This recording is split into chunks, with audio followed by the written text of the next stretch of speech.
नमस्कार, जोहार। झारखंड का एकमात्र सरकारी न्यूज चैनल क्लीन न्यूज में आपका स्वागत है। समस्या किसान से जुड़ा हो या हो पारा शिक्षकों का मुद्दा, हर खबर पर होगी हमारी पैनी नज़र।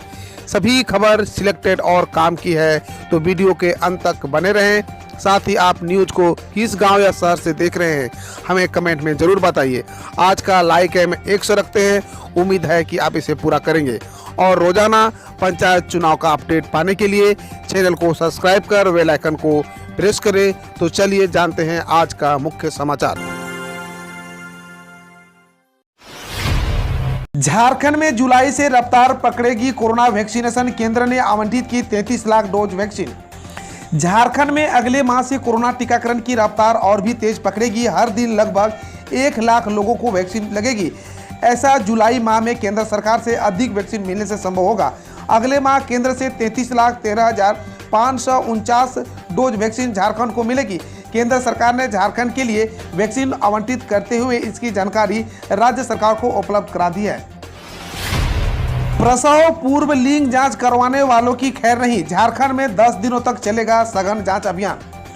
झारखंड में प्रसव पूर्व लिंग जांच तथा कन्या भ्रूण हत्या पर रोक लगाने के लिए अगले 10 दिनों तक सघन जांच अभियान चलाया जाएगा। इस दौरान राज्य में संचालित सभी अल्ट्रासाउंड क्लिनिकों की जांच की जाएगी।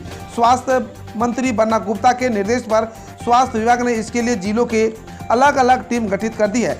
राष्ट्रीय स्वास्थ्य अभियान झारखंड के अभियान निदेशक रविशंकर शुक्ला ने गठित सभी टीमों को सघन जाँच कर 30 जून तक रिपोर्ट देने को कहा है। जांच टीम अपने आवंटित जिलों में यह जांच करेगी कि वहां गर्भधारण एवं पूर्व में प्रसव पूर्व निदान तकनीकी अधिनियम एंड PNDT का अनुपालन हो रहा है या नहीं। झारखंड में 6 से 8 सप्ताह में आ सकती है कोरोना की तीसरी लहर। सीएम बोले गाइडलाइन का सख्ती से करें पालन। झारखंड में कोरोना वायरस की तीसरी लहर अगले 6 से 8 सप्ताह के अंदर आ सकती है, ऐसा विशेषज्ञों ने अनुमान जताया है। इसे लेकर मुख्यमंत्री हेमंत सोरेन ने कहा कि हमें कोरोना गाइडलाइन का सख्ती से पालन करना होगा। कोविड-19 से बचाव के लिए वैक्सीन लें और दूसरों को भी इसके लिए प्रेरित करें। अब फोटो युक्त राशन कार्ड दिखाकर भी ले सकेंगे कोरोना का टीका। ये 8 दस्तावेज भी है मान्य। अब कोई भी योग्य व्यक्ति फोटो पहचान पत्र के रूप में फोटो युक्त राशन कार्ड दिखाकर भी कोरोना का टीका ले सकेगा। केंद्र ने टीकाकरण अभियान में तेजी लाने के लिए इसे भी फोटो पहचान पत्र के रूप में मान्य किया है। राष्ट्रीय स्वास्थ्य अभियान झारखंड के विशेष कार्य पदाधिकारी नमन प्रियेश लकड़ा ने सभी सिविल सर्जन को इसकी जानकारी देते हुए इसे लागू करने को कहा है। बता दें कि अभी तक कोरोना का टीका लेने के लिए 8 दस्तावेजों को फोटो पहचान पत्र के रूप में मान्यता मिली थी। इनमें आधार कार्ड, मतदाता फोटो पहचान पत्र, driving licence, pan card, pension passbook, national population registration के तहत प्राप्त स्मार्ट कार्ड, पासपोर्ट, दिव्यांगता प्रमाण पत्र शामिल है। अब इन पहचान पत्रों के अलावा फोटो युक्त राशन कार्ड भी कोरोना का टीकाकरण के दिया जाएगा। 9वीं में C ग्रेड लाने वाले छात्र छात्रा मैट्रिक में हो सकते हैं फेल। 9वीं क्लास में C ग्रेड लाने वाले छात्र छात्राओं को मैट्रिक का रिजल्ट प्रभावित हो सकता है। इस ग्रेड के छात्र छात्राओं फेल भी हो सकते हैं। 9वीं क्लास में A+ ग्रेड और B ग्रेड लाने वाले छात्र छात्राएं मैट्रिक में सफल होंगे। झारखंड एकेडमिक काउंसिल ने 9वीं बोर्ड का रिजल्ट ग्रेडिंग के आधार पर और 11वीं के रिजल्ट अंक के आधार पर दिया था। 1 लाख रुपए की शराब के साथ 2 गिरफ्तार। अवैध बेची शराब ले जा रहे थे बिहार। रांची के रहने वाले थे 2 तस्कर पकड़े गए। चंदवा थाना पुलिस ने रविवार को एक कार से करीब 1 लाख रुपए की अवैध विदेशी शराब बरामद की। साथ ही 2 तस्करों को भी गिरफ्तार किया गया है। दोनों तस्कर रांची के रहने वाले हैं और शराब बिहार ले जा रहे थे। गुप्त सूचना के आधार पर कार्रवाई की गई। यह जानकारी चंदवा थानेदार मदन कुमार शर्मा ने दी। मदन कुमार शर्मा ने बताया कि अवैध शराब के साथ अभिनय कुमार सिंह और बसंत लहरा मौके से गिरफ्तार किया गया है। जामताड़ा के साइबर क्रिमिनल ने नागालैंड के IAS अफसर से की 35 लाख की ठगी। मुंबई ब्रांच का बैंक अधिकारी बताकर घटना को दिया अंजाम। झारखंड के जामताड़ा साइबर थाने की पुलिस ने नागालैंड के एक IAS अधिकारी के बैंक अकाउंट से 35 लाख रुपए उड़ा लेने के मामले में देवघर जिले के कैरो निवासी एक साइबर अपराधी बलराम मंडल को गिरफ्तार किया है। उक्त साइबर अपराधी की गिरफ्तारी करमाटाड़ कैरो सीमा क्षेत्र में हुई है। गिरफ्तारी के बाद साइबर क्रिमिनल से पुलिस को भी कई अहम जानकारी मिली है। झारखंड बिहार को स्वास्थ्य सुविधा की सौगात, देवघर एम्स के ओपीडी का इस तारीख को होगा उद्घाटन। झारखंड के देवघर एम्स के ओपीडी के उद्घाटन की तारीख तय हो गई है। उद्घाटन के लिए केंद्रीय स्वास्थ्य मंत्रालय और राज्य सरकार के बीच सहमति बन गई है। उद्घाटन 26 जून को दिन के करीब 1 बजे वर्चुअल तरीके से होगा। दिल्ली से केंद्रीय स्वास्थ्य मंत्री डॉक्टर हर्षवर्धन और रांची से मुख्यमंत्री हेमंत सोरेन इसका ऑनलाइन उद्घाटन करेंगे। वर्चुअल उद्घाटन समारोह में गोड्डा सांसद डॉक्टर निशिकांत दुबे भी रहेंगे। झारखंड में मैट्रिक इंटर के रिजल्ट को लेकर जैक बोर्ड का क्या है प्लान, इस तारीख तक आ सकता है रिजल्ट। झारखंड में मैट्रिक व इंटरमीडिएट का रिजल्ट तैयार करने का फार्मूला तय होने के बाद झारखंड एकेडमिक काउंसिल ने रिजल्ट प्रकाशित करने की तैयारियां शुरू कर दी है। स्कूलों एवं कॉलेजों द्वारा विद्यार्थियों को इंटरनल असेसमेंट किया जा रहा है। इसका अंक अपलोड होते ही रिजल्ट जारी किया जाएगा। सब कुछ ठीक रहा तो 20 जुलाई तक रिजल्ट जारी हो सकता है। आपको बता दें कि मैट्रिक में 4,32,000 और इंटरमीडिएट में 3,31,000 परीक्षार्थी हैं। टंडवा केस डायरी में की थी फेरबदल, 2 रिटायर्ड दरोगा पर एफआईआर दर्ज।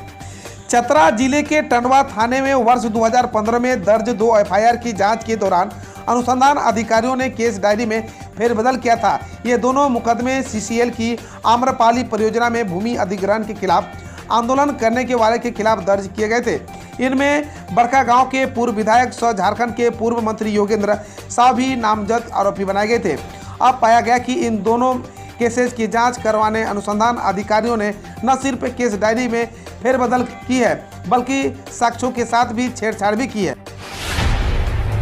अब खबर देश विदेश और देश की विभिन्न योजनाओं से।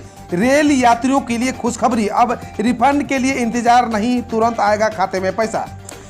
भारतीय रेलवे ने रेल यात्रियों को एक बड़ी राहत दी है। पहले जब यात्री आईआरसीटीसी के वेबसाइट या ऐप पर ऑनलाइन ट्रेन टिकट बुक करते थे और फिर उसे कैंसिल करते थे तो उनका अपना रिफंड पाने के लिए 2-3 दिन इंतजार करना पड़ता था। अब यात्रियों को इंतजार नहीं करना पड़ेगा। अब जो यात्री आईआरसीटीसी के पेमेंट गेटवे आईआरसीटीसी पे के माध्यम से टिकट बुक करेंगे तो उन्हें टिकट रद्द करने के तुरंत बाद उनका रिफंड मिल जाएगा। केंद्रीय कर्मचारियों की पेंशन को लेकर किया गया बड़ा बदलाव, रखी गई है शर्त। केंद्रीय कर्मचारियों के पेंशन को लेकर बड़ा बदलाव किया गया है। अब कर्मचारी अपनी मर्जी से नेशनल पेंशन स्कीम और ऑल पेंशन स्कीम में से किसी एक ऑप्शन चुन सकते हैं। सीसीएस रूल्स को 30 मार्च 2021 की गजट नोटिफिकेशन के जरिए नोटिफाई किया गया है। कर्मचारियों को मिलेगा बैकअप। सीसीएस रूल्स के नियम 10 के अनुसार केंद्र सरकार के ऐसे कर्मचारियों जो नेशनल पेंशन स्कीम के अंडर आते हैं उन्हें अपनी मर्जी से मृत्यु से पहले पुरानी पेंशन स्कीम और नेशनल पेंशन स्कीम के तहत जमा पेंशन कॉर्पस का फायदा चुनने का ऑप्शन मिलेगा। यूपी बोर्ड हाई स्कूल व इंटरमीडिएट परीक्षा रिजल्ट का फार्मूला जारी। यूपी बोर्ड की हाई स्कूल और इंटरमीडिएट परीक्षा का रिजल्ट निकालने की फार्मूला पर मुख्यमंत्री योगी आदित्यनाथ की मंजूरी मिलने के बाद कल उसे जारी कर दिया गया है। यूपी बोर्ड से मिली सूचना के अनुसार रिजल्ट का फार्मूला इस प्रकार है। UP board intermediate result high school के 50%, कक्षा 11 के वार्षिक अर्धवार्षिक परीक्षा के 40% और कक्षा 12 के प्री बोर्ड रिजल्ट के 10% अंक जोड़े जाएंगे। यूपी बोर्ड इंटर के लगभग 26 लाख विद्यार्थियों का भविष्य इससे तय होगा। अंतर्राष्ट्रीय योग दिवस 2021 इस साल थीम योग फॉर वेलनेस। पीएम मोदी आज करेंगे कार्यक्रम को संबोधित। 21 जून यानी आज पूरी दुनिया में अंतर्राष्ट्रीय योग दिवस मनाया जाएगा। इस मौके पर देश के कई कार्यक्रम आयोजित किए जाएंगे। प्रधानमंत्री नरेंद्र मोदी विश्व योग दिवस के मौके पर आज 6:30 बजे कार्यक्रम को संबोधित करेंगे। पीएम मोदी ने खुद ट्वीट कर इस बात की जानकारी दी है। प्रधानमंत्री नरेंद्र मोदी ने ट्वीट करते हुए लिखा है कि आज 21 जून को हम 7वां योग दिवस मनाएंगे। इस वर्ष का विषय योग फॉर वेलनेस है, जो शारीरिक और मानसिक कल्याण के लिए योग का अभ्यास करने पर केंद्रित है। उन्होंने कहा कि वे आज सुबह करीब 6:30 बजे योग दिवस कार्यक्रम को संबोधित करेंगे। कोरोना से जान गंवाने वालों के परिजनों को नहीं दे सकते 4-4 लाख का मुआवजा, सुप्रीम कोर्ट में मोदी सरकार का जवाब। देश भर में कोरोना वायरस संक्रमण की वजह से जान गंवाने वाले लोगों के परिवार को 4 लाख रुपए अनुग्रह राशि दिए जाने का अनुरोध करने वाले याचिका पर केंद्र सरकार ने सुप्रीम कोर्ट में जवाब दाखिल किया है। सुप्रीम कोर्ट में हलफनामा दाखिल कर केंद्र सरकार ने कहा कि वह कोरोना वायरस की वजह से जान गंवाने वाले लोगों के परिवार को 4-4 लाख रुपया का मुआवजा नहीं दे सकती है। ब्लैक फंगस के फर्जी इंजेक्शन की 3,293 शीशियां दिल्ली के डॉक्टर के घर में मिली। नकली लाइपोसोमल एम्फोटेरिसिन भी बेचैन और बचाने के आरोप में दिल्ली पुलिस की क्राइम ब्रांच ने 2 डॉक्टर समेत 7 लोगों को गिरफ्तार किया है। निजामुद्दीन में डॉक्टर अल्तमस हुसैन के घर में कम से कम फर्जी इंजेक्शन की 3,293 शीशियां बरामद हुई है। गौरतलब है कि लाइपोसोमल एम्फोटेरिसिन बी का इस्तेमाल ब्लैक फंगस के इलाज में किया जाता है। उत्तराखंड में 29 जून तक बढ़ाई कर्फ्यू, 4 धाम यात्रा के लिए दिशा निर्देश भी हुई घोषणा। उत्तराखंड के मंत्री सुबोध उनियाल ने कहा कि राज्य में कोविड-19 कर्फ्यू 29 जून तक बढ़ा दिया गया है। होटल और रेस्टोरेंट के सुबह 6 बजे से रात 10 बजे तक 50% क्षमता के साथ खोलने की अनुमति होगी। 1 जुलाई से चमोली, रुद्रप्रयाग और उत्तरकाशी के लोगों को बद्रीनाथ, केदारनाथ और गंगोत्री, यमुनोत्री की यात्रा पर जाने की अनुमति होगी। 2022 के विधानसभा चुनाव के बाद कोई और भी हो सकता है मुख्यमंत्री, यूपी के मंत्री मौर्य। उत्तर प्रदेश के कैबिनेट मंत्री स्वामी प्रसाद मौर्य ने कहा कि यूपी में 2022 के विधानसभा चुनाव के बाद विधानमंडल या केंद्रीय नेतृत्व मुख्यमंत्री का चयन करेगा। उन्होंने कहा कि विधानसभा चुनाव के परिणाम के बाद योगी आदित्यनाथ या कोई और भी मुख्यमंत्री बन सकता है। बकौल मौर्य, आदित्य के नेतृत्व में वर्तमान सरकार का कार्यकाल ऐतिहासिक रहा है। पीएम मोदी ने ईरान के नए राष्ट्रपति चुने गए इब्राहिम रईसी को दी बधाई। प्रधानमंत्री नरेंद्र मोदी ने ईरान के नए राष्ट्रपति चुने गए इब्राहिम रईसी को रविवार को बधाई दी। पीएम मोदी ने ट्वीट किया है कि वो भारत और ईरान के बीच संबंधों को और मजबूत करने के लिए रईसी के साथ काम करने को लेकर उत्सुक है। गौरतलब है कि रईसी निवर्तमान राष्ट्रपति हसन रूहानी की जगह लेंगे। हरियाणा में 28 जून तक बढ़े कोविड-19 प्रतिबंध, पूरी क्षमता के साथ खुल सकेंगे कारपोरेट ऑफिस। हरियाणा सरकार ने कोविड-19 प्रतिबंधों को 28 जून सुबह 5 बजे तक बढ़ा दिया है। कोविड-19 गाइडलाइंस का पालन कर कारपोरेट ऑफिस अब 100% क्षमता के साथ खुलेंगे और धार्मिक स्थलों में एक बार में 50 लोगों की अनुमति होगी। वह शादियों में 50 लोगों की अनुमति होगी, जबकि दुकानों, मॉल्स, बार को खोलने के समय में बदलाव नहीं हुआ है।